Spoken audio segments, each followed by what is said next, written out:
Don't come near me. What do you mean don't come near me? Don't fucking come near me. Don't Kyler, don't Kyler, don't Kyler, don't Kyler, don't Kyler, don't Kyler.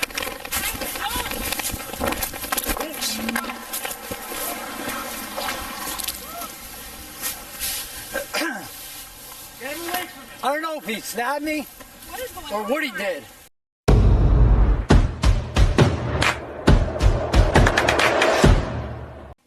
Welcome to another episode of Car to Car. I'm Ramon. And hi, I'm Dana. And today we'll discuss a case out of Woodbury, Connecticut, where an officer stopped a suspect for a traffic violation and subsequently an altercation occurred where the officer was stabbed in the neck. So we will discuss after we watch the video. Back in your car. What do you want? Get back in your car. What do you want? Your license. What do you want my license for? Give me your license. You know I don't have a fucking copy of my license. Then you so what's can't your problem? drive. What's your problem? You can't drive. Come You on, don't get have a out and license. just handle this like a man, dude. Come on, get out and handle this like a man. Get out of your fucking car. LC 401212. I'm in the driveway of 74 Main Street North with Alpha 39355.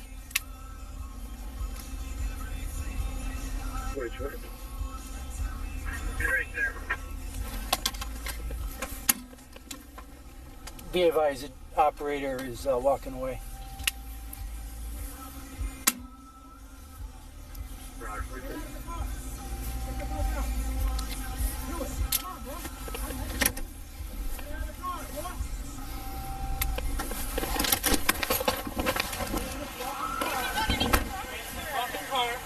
Don't come near me.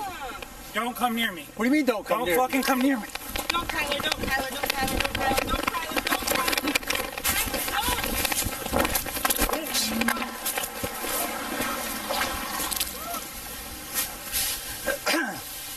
Get him away from me. I don't know if he stabbed me What is going or on? what he did. What is going on?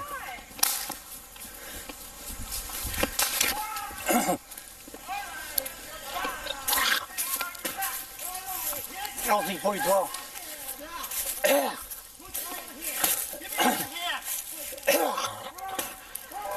LC 4012. Put me on that. Roger, Roger. LC 4012.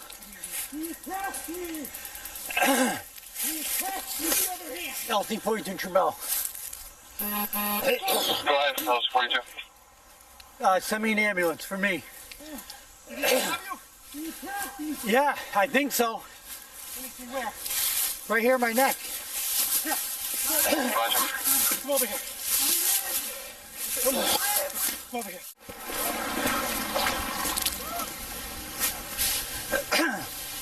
Get him away from me. I don't know if he stabbed me.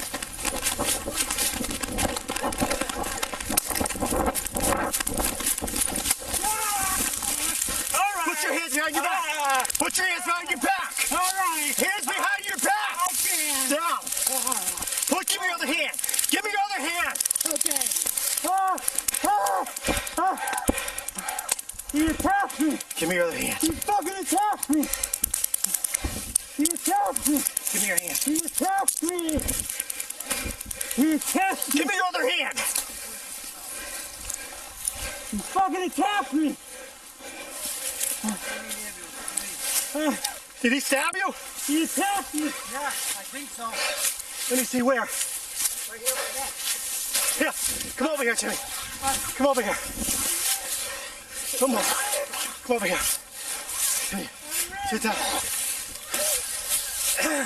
LC 44, sit down. Sit down. 42. I need a medic. Immediately, I need a medic. Roger, Roger. Breathe. He fucking Sit attacked down. me. Here's the, that any available units over. Now that we've seen the video, I want to start this video saying that our job as police officers are very tough.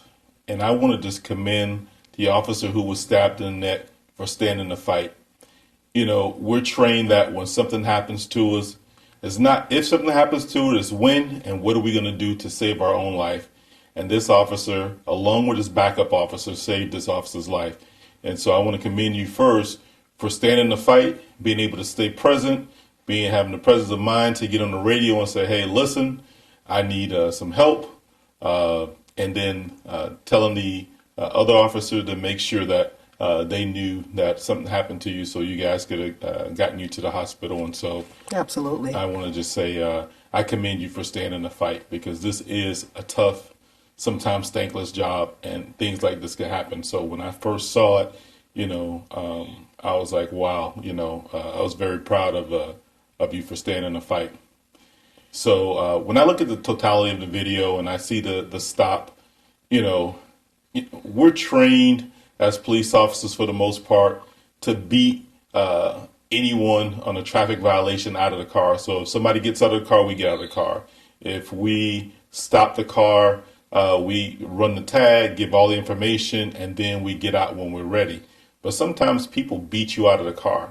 And so this was a situation where the offender beat the officer out of the car and then just started making threats. Come out of the car, handle us like a man, apparently as if they had some sort of prior knowledge of each other or something to that nature. So I think the officer did a great job of saying, hey, listen, I'm here. This is my location. This is the tag number. And I wish that if he would have known for a fact, if this was someone that he was known to, him would have said, hey, this is John Doe from so-and-so, just in case something like this happens and you're by yourself and we need to know who to get. But we have to remember as well, time and distance on any situation helps us out. Waiting for backup on any situation helps us out unless we're forced into a situation.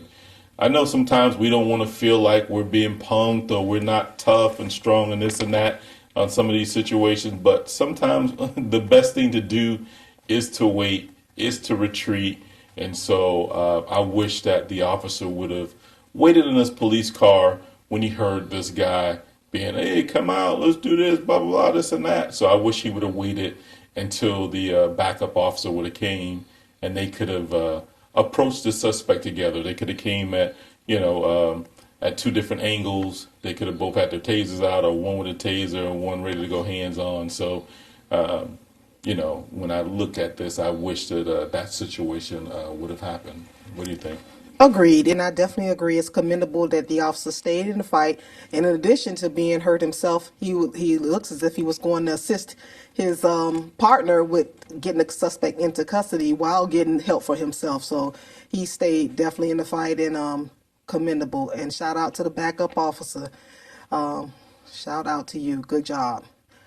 Now, with that being said, I do have some tips that I would hope that we could look back on and learn from, because we always can learn from any incident. And one of the things I noticed was that while the officer was in confrontation with the suspect, while the suspect was coming towards him, he had not necessarily taken the traffic stop. He still was in the process of taking that traffic stop and giving his location. You want to make sure that you do that before you stop. In the event something like this, if the suspect jumps out of the car, you're able to jump out of the car and everyone knows where you are, know what you're doing. So in case you have to hit the emergency button, the dispatcher knows where to send those emergency units to respond to you. Another thing as well, once a person tells you that get out the car, handle it like a man, that's pretty much signaling that they want to fight. So wait for your backup. And if you decide to get out the car, don't go up aggressive unless you're really ready for the fight. Agreed. So Agreed. you gotta be prepared for the fight because he's signaling you. Get out here and handle like a man. That's like if somebody tell you, I'm going to my trunk, I'll be back. You better be ready for what's coming. What are they going to the trunk for? They're going to the trunk for a gun. So you want to make sure you heed those warning signs ahead of time. And another thing too, apparently this has been their third encounter, and in one of the encounters, this particular driver had threatened him already. So just knowing that this was going to be a fight situation, you definitely want to wait for your backup. And listen, I have a quick story, and this story, goes to, just what we're saying, just getting tips and just reading the room, so to speak. And I remember one night on midnight, I was a midnight officer driving, see a car run up on a curb. So I get behind the car, and before I could get on the radio and start advising, the car turns the corner. I turn the corner and get behind it, and there's 3 people getting out of the car. 1 person on the driver's side, 2 people on the passenger side. Because I've chased so many people, know that, once the driver knows he doesn't have his driver's license or whatever, they're going to take off running. I immediately grabbed the driver by his pants, and I'm like, hey, listen, do you have a driver's license? And so he says no. So we're walking back to the car. And so the other 2 individuals are walking back to the car as well. So they're on the passenger side, I'm on the driver's side. And so I'm like, hey, man, you don't have anything. I smell marijuana. It's it's a dark street. And I'm like, hey, you don't have anything with your name on? I said, man, I just want to write your ticket. I saw you go on the curb. I said, just a ticket for running on the curb or for not having your license or insurance or whatever. I said, that's it. And so he was like, man, I don't have nothing, X, Y, and Z. So I'm standing next to the car. He's facing where he can see the other 2 passengers. And he immediately starts screaming, that's not my gun. That's not my gun. What am I trained? Let me look at his hands and see if he has any guns in his hands. So he doesn't, but I push him to the ground. I draw my weapon, and I hear a thump on the hood. So, and these 2 other people take off running. So they take off running, ask for backup, tell them where I'm at. At that point, no one knew where I was at. Handcuffed the suspect. As we're walking around the car, I see a 357 that had obviously hit the hood and fallen on the ground. And this guy was like, hey, I guess he was like, I'm not going to go to jail for him killing the police officer. And so from that point, I just learned that, hey, if I'm going to stop a car, make sure people know where I'm at. So if all I have left is to push my button, people will know where to go. And so I think that situation completely changed the way I did traffic stops. And that happened early in my career. And I never forgot it. So we have to be careful. We have to let people know where we are. And we got to stay safe out here, Yeah, and along the lines of being safe and just, I know this was a dynamic situation also, but the suspect went to his pockets. So you want to be very clear, of what keeping those hands in purview, in your view, so that you can react appropriately, because the suspect did go into his pocket before he lunged towards the officer.